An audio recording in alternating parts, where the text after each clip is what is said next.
Man, and this is Trailer Park Garage.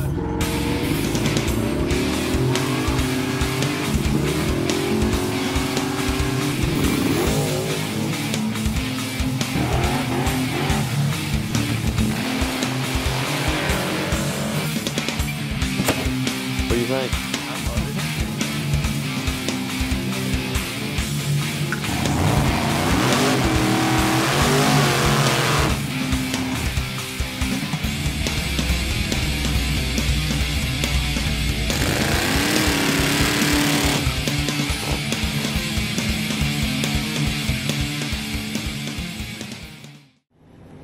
Hi, welcome to Trailer Park Garage. My name is Danny. It's like 4th of July. Celebrate America Day and our independence. Probably one of the last times that we get to celebrate it for what it really is before the EPA takes our race cars away and many other things. But we have had these for years, and this is either going to be really, cool. I'm celebrating. We've got 100,000 views on the video right here. It did great. So happy. Thank you all for the support. It blows me away. But one of these could possibly blow up everywhere, or it'll go up in the sky and it'll be really cool. But it's like 3 in the morning, and we're getting ready to film this Q&A. And I'm gonna light one of these dudes off for celebration of America and 100,000 views on Trailer Park Garage video. Come on. Oh my God, I love America and Trailer Park Garage. I'm getting behind the truck. Oh.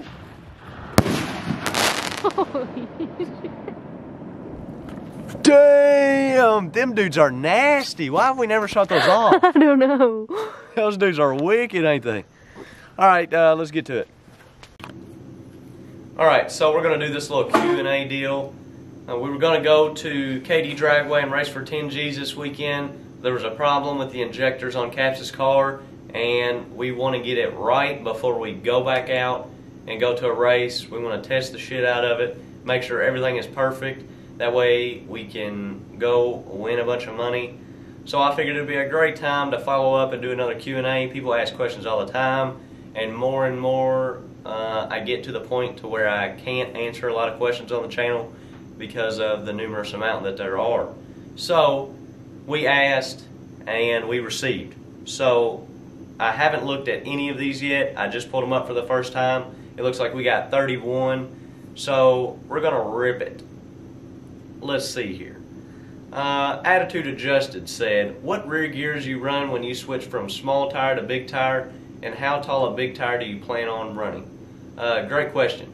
On our small tire deal, we'll probably leave the 390s that we got in it. It's got a 158 Glide. Some people will agree with it, some people will disagree with it. It doesn't matter. We're doing what we feel like works. When we go to a big tire, we'll probably put something around 500 in it. We've been running it with the 390 gear just because I don't have the money to go out and buy 500 gear right now, or something along the lines of that. How big a tire do we plan on running? I think a 33.5 is probably the biggest. We can fit a 36 on it, but I don't ever see us needing that unless unless we make a 3,000 horsepower, which I don't see happening either. Tony W says, do you ever get to do any real racing, or do y'all just blow stuff up? That's also a great question. We just blow stuff up. This is Trailer Park Garage. Joey Young says, how much gas is on whole milk on a Holland the Mail tune-up, like full send tune-up? Love the channel. Everybody you got involved in that camp, y'all put in great work. Somebody replied, and it was Steve, and he said all of it. Steve, that would be correct. Right now we got a 40 jet in it. We're probably gonna leave the 40 jet in the fogger, and we're probably gonna put a plate on it. So total, by the time it's said and done, we'll probably spray right around 700, 750. All right, here.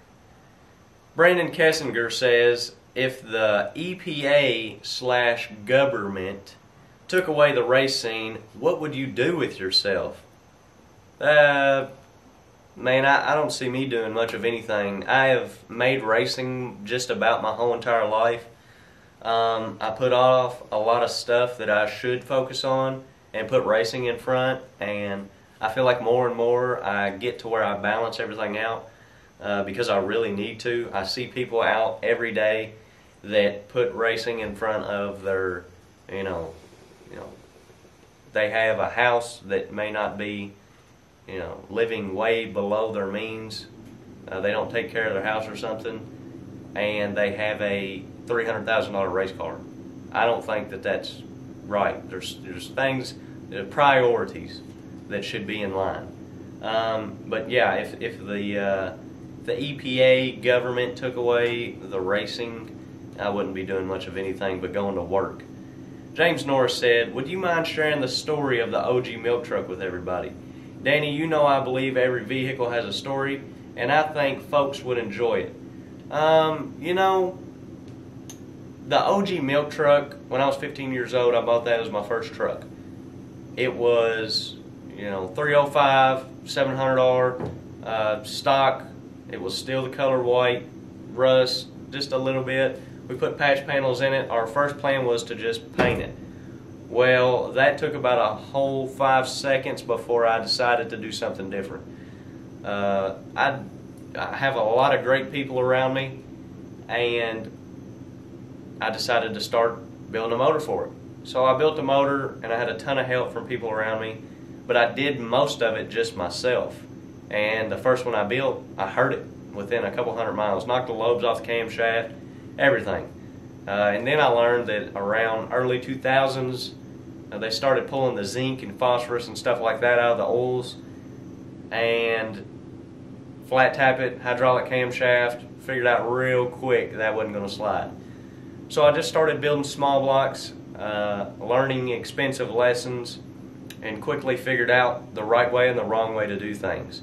And that's kind of been how I've learned most of the stuff that I learned. And even today, just like the battery failure. We had a battery failure and we hurt our motor, and it was costly. And, time costly also. I still don't have my motor back. And a lot of that is to do with, material right now. Not a lot of people are making parts, a lot of stuff on back order. It really sucks.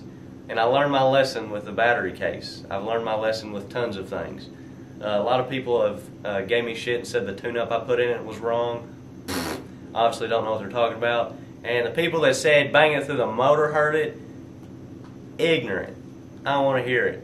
You got that kind of negative energy, go ahead and take it on over to Whistling Diesel or something. But Matthew, I'm not going to say your last name, Matthew, because I'm going to butcher it. But he says, what's the fastest ET you have ever been, and what was you driving? And also, what would be your dream vehicle and engine combo? The fastest I've ever been is 5.0s in the Chevy 2. That thing was so cool, dude. I wish I had it back. But what would be my dream vehicle and engine combo? It would really be this truck right here. Engine combo wise, I would love, 540-inch big block, or a big non-stock bore space, small block nitrous motor, or Pro Charger deal, whatever. I would love to put one of those in here. Taste Fishing Mission says, do you like carburetors or EFI? Would you go EFI or blow through? Thanks, bud. Come on. I like carburetors and I like EFI. Which one do I like more? Definitely carburetors. Why? Because it's what I know and that I can work on myself. I don't have to call somebody or depend on going to the track with somebody that knows how to work it. I can go to the track and do it myself. Would I go EFI or blow through? I would definitely go blow through, and I would definitely go EFI. I'm planning on taking a couple Holly EFI classes in Bowling Green. Luckily, I'm close enough. I would like to take all 3 tiers and learn that stuff, because I feel like knowledge is the biggest part of drag racing. There's 2 big parts, knowledge and money. And the more knowledge that you have, the less money that you have to spend. So I seek a lot of knowledge. If I can rattle somebody's brain and learn something or be there while they do it or anything, I'm definitely going to do that because it helps me and my program to not have to spend as much money and go just as fast as some of these other guys. Josh Wynn says, how big is the big block in the truck? Steel bow tie GM block or Dart or other aftermarket casting? It is a 582 inch Morgan & Sons motor. It is a Dart Big M block. I Don't Stunt says, can you do a carb ignition setup install? Yes, somebody actually hit me up the other day and was asking about that. I would love to do something like that one day. So I think we're going to come up with a video here pretty soon doing something along those lines. James Norris says, one more question, but it involves Papa D, Milk Mom, and Kentucky Kirsten. What is their most favorite vehicle they owned? Well, me and Mom were actually talking about this at work the other day, so I can answer hers and I can answer Dad's. But Kirsten sitting over here is going to have to answer it herself. I've only owned one. She's only owned one, and that's Frida. So that would have to be her favorite, wouldn't it? Yeah. Papa D's, old Pops' favorite car that he ever owned, I'm going to go out on a limb and guarantee you that it was the Nova that he had back in the day. Monty built a small block for it, 4-speed car, Super T10. They ran the streets with it. They went undefeated one summer. He loved it. Mom's was a Ford Expedition. It had like 22s on it. She was pimped out. She loved it. Robert Jones says, love the new truck. I appreciate it. Trent Dugan says, show us some grid tuning. I would love to. Do I know my stuff with the grid? Am I like an expert at it? Absolutely not. But I can set up some basics that I've learned from some of the people around me and kind of show y'all, ignition timing, ignition retard, stuff like that, setting up your shift light, all that kind of stuff. So I think we would do that in like the carb setup ignition type stuff video. My man Jeffrey Bamford from Australia, which still hasn't got his sticker. I've sent 2 stickers out and one of them got sent back. I sent it back and he still hasn't got it. It's been months. So I believe that it is a lost cause. One day I'm going to have to get on a little toot-toot and head over there to Australia and hang out with my boy and bring him a sticker. But he says, do you think it will be a reliable rig for Drag Week? It would be awesome if you did make the next one, Rocky Mountain Drag Week 2.0. Yes, I do. I feel like it will be reliable. There's a couple of things that we're going to have to do and fix to make it reliable. One of those being, we're going to have to raise this chassis up. I've raised the front coilovers just a little bit, tried to change the ride height with it, or the spring, and I think we're going to have to do something different there because I can't get it up high enough. So we're going to have to bring this thing off the ground just a little bit to be able to feel comfortable going down the road, going into parking lots, stuff like that, because I've already damn near got this thing stuck going into a parking lot. Don't want to talk about it, it's bad. Daryl says, what does the new truck weigh in at, and would you consider running a small block engine as a backup? Love the truck, keep up the good work. The truck, I haven't had it on scales here lately, but when we went to Texas, what is this thing? I'm going to say it's around 2,500. Maybe just a tad under 2,500. It's pretty light, all fiberglass body. The only thing keeping it from really being a pro mod is that it's stock wheelbase. Factory location firewall at the top, and it's been modified, but it's factory location, little gray area there. And would I ever consider running a small block engine as a backup? Not really, just because the front plate and mid plate, the differences are odd. The strut bar or the motor mount bar going to the strut bar, it would be a lot of work. Jonathan Barnes says, with the truck being all fiberglass, does that limit you to what classes you can compete in? Absolutely. This winter, we plan on cutting the roof off of it and putting a OEM roof on it and doing the same to the quarters. But it's going to have to be wintertime. I would love to go and run some of these, true roofing quarters, stuff like that. And some of the Street Outlaw stuff, I even believe you can't run composite bodies, which is fine, and I understand. I don't want a composite body. but this is what we got. So it's getting changed, but yes, it definitely affects the classes that we want to race in. Henry says, when are you going to give an update video on Dad's S10? We need to work on it. Man, it's just been sitting stagnant. I finally got that parted. What is it, the rocker arm? Mm-hmm. Yeah, we finally got a set of shaft rockers for it. I think we're going to start putting the motor together here soon. The transmission out of the milk truck I'm going to put in the S10. And we just, I don't know, we've been kind of just thrashing on this thing for the longest time. So here soon we're going to get back to work on the S10. Nate wants to know, does that truck run 450s to the 660? It does not right now. The fastest we've been is 515, letting off at the 400 foot mark with the 40 jet. We plan on, I say it will run 450s to the 660 with the combo that we got in it. I think it'll take a plate kit to do it, but I don't see 450s being hard to clip at all. Definitely a 460. I know it'll run 460s. Mark Phillips says, I understand your build was earned and pieced together on budgets available. Come on. Could you do a short list of semi-decent junkyard build that could be a decent drag car or truck? Just whatever you think would be a fun, low-buck runner. Love the videos. Keep it up. Mark, if I was going to do, like, you see some of this under $10,000 shootout stuff, the S10 right here. Dad is shooting for under $10,000. He bought that S10 for $500. We have bought some stuff that we've got smoking deals on, and that's a big deal right there. If you can get a smoking deal on some stuff, you can go pretty fast. So we're going to have under $10,000 in the S10, small block, over 400 inches, stock suspension, assassin bars, you know, anti-roll bar from Jegs, do-it-yourself cage. If you do a lot of it yourself, you can get pretty cheap on some stuff. But if I was going to just buy some stuff from a junkyard, I'd go buy like a S10 and an LS motor, and I would send that thing on down the road. Robert Burke said, you've been thrashing on that milk truck to get some action while whole milk is down, ? Or are you planning any events coming up with mint chocolate chip? Trying to see some racing shit, LOL. I have not touched the milk truck, and I don't know why. Like, I don't know, I'm like unmotivated to do anything with it anymore, and it kind of sucks because that's the one that started it all.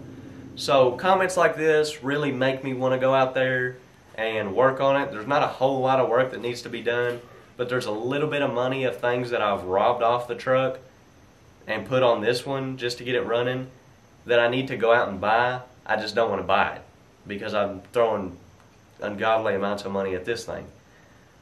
But we do plan on doing some stuff with the mint chocolate chip here soon. We've got it fixed. We're going to go out. We're going to try to win some money with it. But yes, I think I'm going to be thrashing on the milk truck here soon. The milk dud. Mr. Motocross says, I want to know what happened to the motor raffle. I've replied to multiple comments of yours and told you, I think I sent the link in a couple of them, but I told you on the Facebook page and stuff like that. We actually raffled that deal off. When was that, Kirsten? Wednesday? Yeah. Wednesday at 6:30, and my boy Smallwood Sales out of South Carolina won that thing.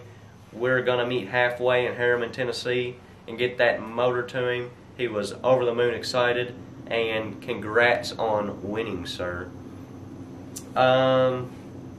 James Norris says, do you think you can gap a 5.0? LOL, inside joke. That's an inside joke, but I'm going to go ahead and explain it.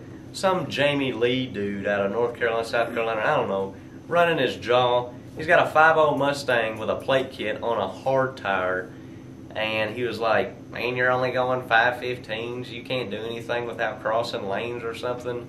Because we got all sideways in Bon Terre. I never crossed the lane.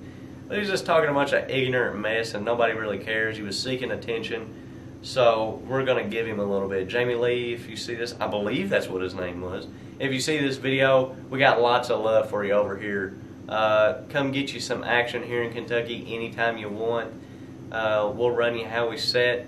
We'll run your 5.0 Mustang whatever. I don't know. He's probably going to blow it up and going to have a car that he's got to make payments on. That's what my boy Aaron said, which is true. But Jesse Anderson said, "What's up with Doughboy?" Doughboy fell off the roof actually a while ago. But Doughboy's just been kicking it at home. Doughboy don't get out much. Everybody's kind of doing the racing thing, and I'm not sure. I haven't talked to him in a while, but me and Doughboy have been homies. Like, Doughboy is cool. That's always from day one somebody I've been able to talk to. He always comes up and talks to me. We can chop it up, and Doughboy's a great guy. Really, probably one of my favorites. He's just himself. Doughboy, I don't know if he's kind of not feeling the racing right now, or... He's a big teddy bear. He is. He's a big teddy bear. I don't know if he's not feeling racing right now or what, but he's been putting in work at the compound up there at Jonathan's, and I don't know. Everybody's kind of come up with some rumors and stuff, but you know how that is. Everybody on the internet loves to talk. Dustin Parker says, "I think it's time for a LS Turbo setup." I believe we're probably going to put a Turbo LS in the milk truck here soon. Just because I've talked shit on that combination for all of my life. And I would just like to piss a lot of people off around here. There's a lot of locals like, who's that dude that runs his jaw all the time? The older dude? There's a lot of them. Sean Russ. Yeah, Sean Russ runs his jaw competitive. And his boyfriend, Matt Browning, has a Ford Ranger. And I think it's their, like, goal to come and beat the milk truck. And they probably could. It wouldn't be that hard to do. But I think we're going to put like a Turbo LS in that thing and try to go like blistering fast with it, how it sets. So hopefully some more shit talk with them boys stirs up here pretty soon and gets me motivated to put a Turbo LS in that thing and just go out and completely destroy their hopes and dreams of beating us. Last but definitely not least, Hemi Killer wants to know what heads are on the big block Chevrolet. It is a 24-degree Eldebrock head. Nothing crazy. Imported and polished. You know, bigger valves, stuff like that. I actually have the specs on the heads, and I do not. Hold on a second. Let's just check it out. I haven't really done much research on the heads. Here we go. They are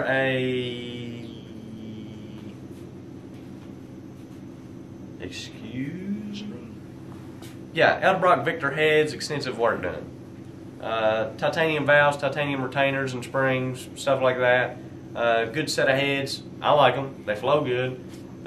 It's, you know, it's whatever. But we are going to edit this video and go to bed and hopefully run into some more shit talk here soon. That way we can put it on the channel. Dude, I'm kind of upset. We didn't get a lot of hate in the comments here, and I kind of enjoy that stuff because, I don't know, it gives me something to do. It gives us something to laugh at. So we're going to go edit this video. Thank you guys for tuning in. I hope you have a happy and enjoyable 4th of July. I haven't been to sleep in 38 hours. Neither has Big Chungus here. And look at Big Chungus. Yeah, baby.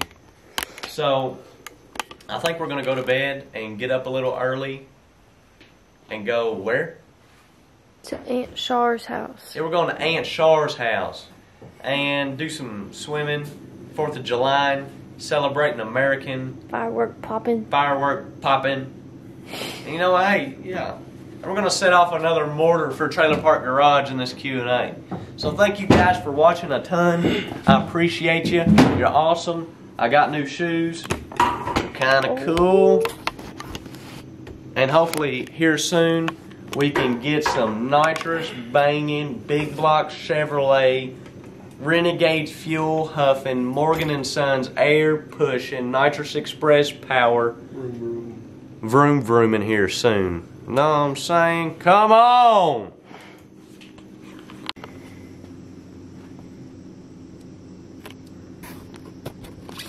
I don't like how I have to light the wick for 5 seconds for it to start burning. Come on, baby. That's how I feel when I bang it through the motor.